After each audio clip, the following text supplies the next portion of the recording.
இயேசுவுக்கே புகழ்.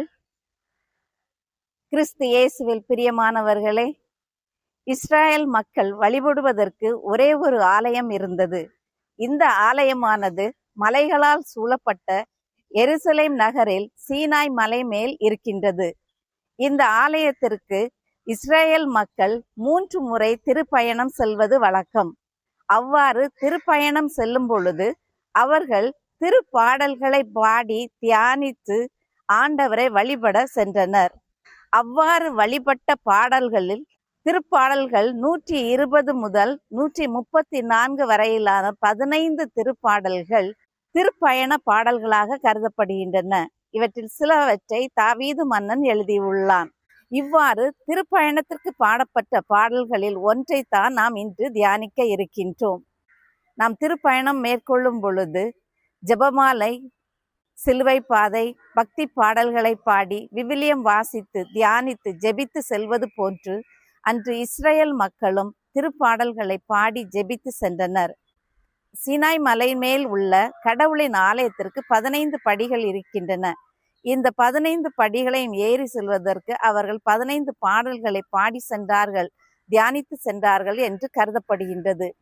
இவ்வாறு திருப்பயண பாடல்களாக கருதப்பட்ட மக்களால் மிகவும் விரும்பி படித்து தியானிக்க கூடிய ஒரு திருப்பாடலைத்தான் நாம் இன்று பார்க்க இருக்கின்றோம். எனக்கு மிகவும் பிடித்த திருப்பாடல் 121. இந்த திருப்பாடல் 8 இறை வார்த்தைகளை கொண்டது. இவற்றில் 6 முறை கடவுள் பாதுகாக்கின்றார் என்ற ஒரு உறுதிப்பாட்டை நமக்கு கொடுக்கின்றார். ஆக இஸ்ரேல் மக்கள் தங்கள் துன்பத்திலும் பாதுகாப்பு வேண்டி ஆண்டவரை தேடும்போது இந்த பாடலை அவர்கள் பாடியிருக்கின்றார்கள். கிறிஸ்து இயேசுவில் பிரியமானவர்களே, விவிலியம் மேரி யூடியூப் சேனலில் வருகின்ற ஷார்ட்ஸ் இறைவார்த்தைகள் மற்றும் இந்த திருப்பாடல்களின் விளக்கங்கள் அனைத்துமே நமது திருச்சபையில் முதல் முறையாக திருவிவிலியத்தை பார்க்காமல் சொல்லப்படுகின்றது. இந்த சேனலை சப்ஸ்கிரைப் பண்ணாதவங்க சப்ஸ்கிரைப் பண்ணுங்க. உங்களுடைய உற்றார் உறவினர்களுக்கு இதை எடுத்து சொல்லி அவர்களையும் பார்க்க செய்யுங்கள்.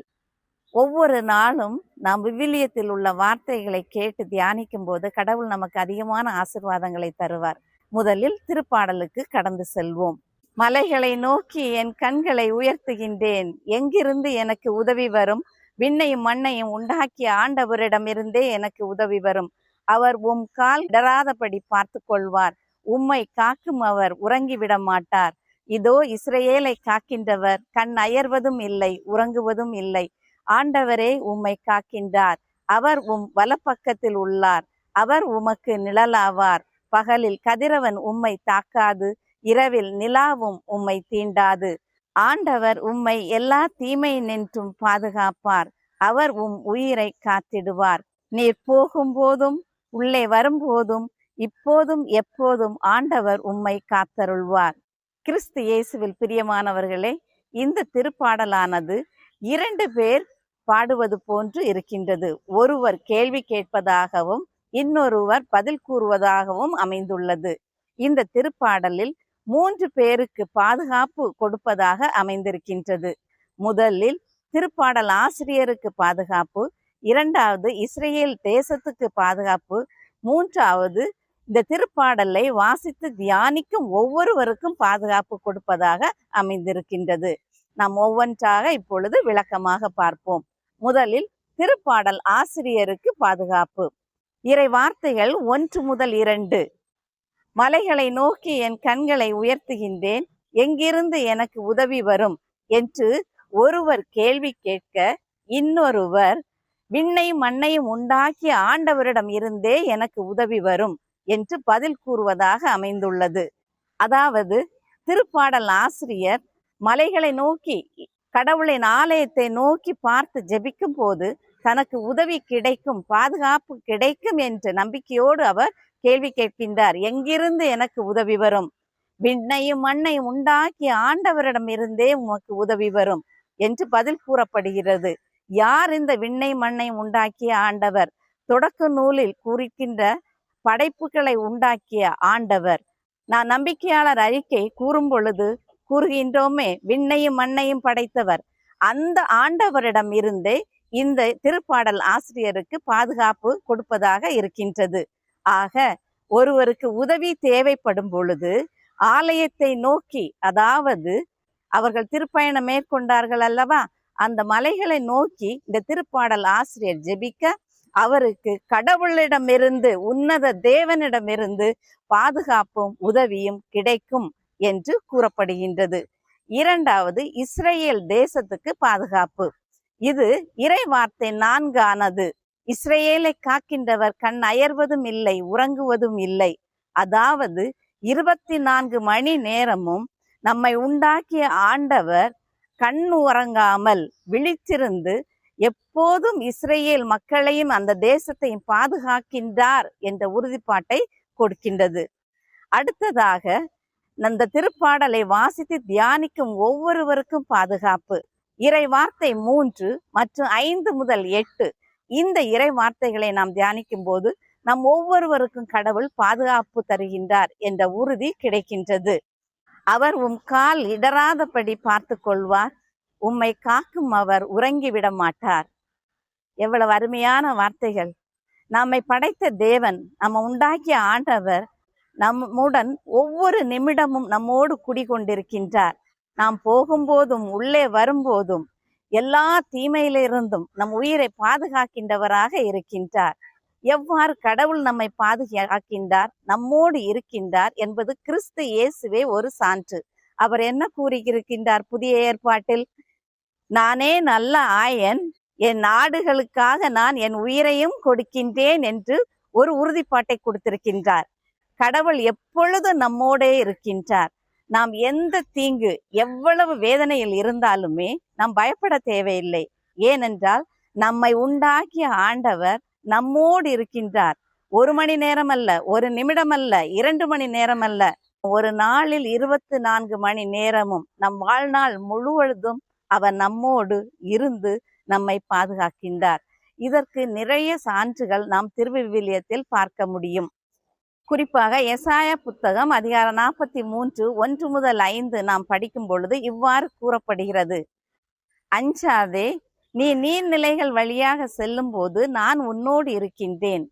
ஆறுகளை கடக்கும் பொழுது அவை உன்னை மூழ்கடிக்க மாட்டா. தீயில் நடந்தாலும் சுட்டரிக்கப்பட மாட்டாய். நெருப்பு உன்மேல் பற்றி எரியாது. ஏனெனில் உன் கடவுளாகிய ஆண்டவன் நானே, நான் உன்னோடு இருக்கின்றேன், அஞ்சாதே என்று கடவுள் மக்களுக்கு ஒரு தைரியத்தை கொடுக்கக்கூடிய, ஒரு பாதுகாப்பை கொடுக்கக்கூடிய ஒரு வார்த்தையை நாம் படிக்கின்றோம். மேலும் எசாயா புத்தகம் அதிகாரம் 49 படிக்கும் பொழுது இவ்வாறு நாம் உணர்ந்து கொள்ள முடியும். கடவுள் என்ன கூறுகின்றார்? அந்த மக்கள் எவ்வளவு வேதனையிலும் துன்பத்திலும் துயரத்திலும் துடித்து கொண்டிருக்கும் பொழுது ஆண்டவராகிய தேவன் மக்களுக்கு பாதுகாப்பை கொடுப்பதாக இருக்கின்றது. பால் குடிக்கும் தன் மகவை தாய் மறப்பாளோ? கருத்தாங்கினவள் தன் பிள்ளைக்கு இரக்கம் காட்டாதிருப்பாளோ? இவர்கள் மறந்திடனும், நான் உன்னை மறக்க மாட்டேன். ஆக கடவுள் எப்பொழுதும் நம்மோடே இருக்கின்றார். நாம் பயப்பட தேவையில்லை. நமது துன்பமான நேரத்தில் எப்பொழுதுமே நம்முடைய உள்ளத்தில் நாம் சொல்ல வேண்டியது, கடவுள் என்னோடு இருக்கின்றார், அவர் என்னை பாதுகாத்துக் கொள்வார். இதைவிட ஒரு உறுதியான, உங்களுக்கு நம்பிக்கை கொடுக்கக்கூடிய வார்த்தைகள் என்ன வேண்டியிருக்கின்றது? பால் குடிக்கும் தன் மகவை தாய் மறப்பாள். ஒரு தாய் தன் குழந்தையை மறந்து விட மாட்டாள். தப்பி தவறி அவள் மறந்து விட்டாலுமே கடவுள் நம்மை மறக்க மாட்டார். அவர் நம்மை படைத்தவர், நம்மை உண்டாக்கியவர், நம்மை வழி நடத்துகின்றவர், எப்பொழுதும் நம்மோடு கூடவே வாழ்ந்து கொண்டிருக்கின்ற ஒரு உயிருள்ள தேவன். பகலில் கதிரவன் உன்னை தாக்காது, இரவில் நிலாவும் உன்னை தீண்டாது. இது எல்லாமே வெளியில் இருந்து வரக்கூடிய தீமைகள்.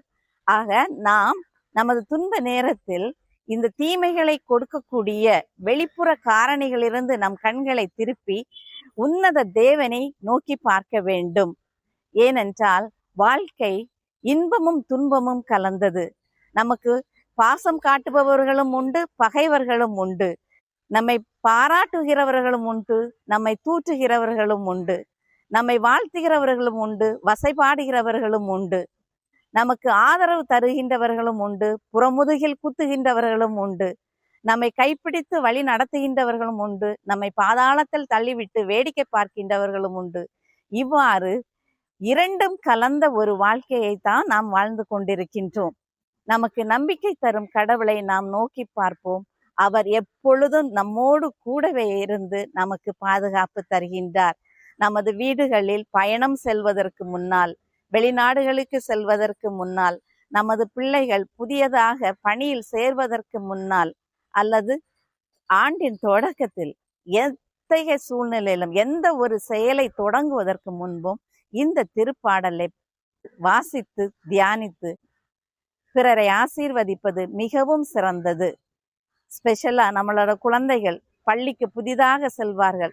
அவர்கள் செல்வதற்கு முன்னால் இந்த திருப்பாடலை வாசித்து உங்கள் குழந்தைகளை ஆசீர்வதியுங்கள். உங்களுக்கும் உங்கள் குடும்பத்தில் உள்ள ஒவ்வொருவருக்கும் கடவுளின் பாதுகாப்பு என்றென்றும் இருக்கட்டும் என்று வாழ்த்துகின்றேன். இயேசுவுக்கே புகழ், இயேசுவுக்கே நன்றி.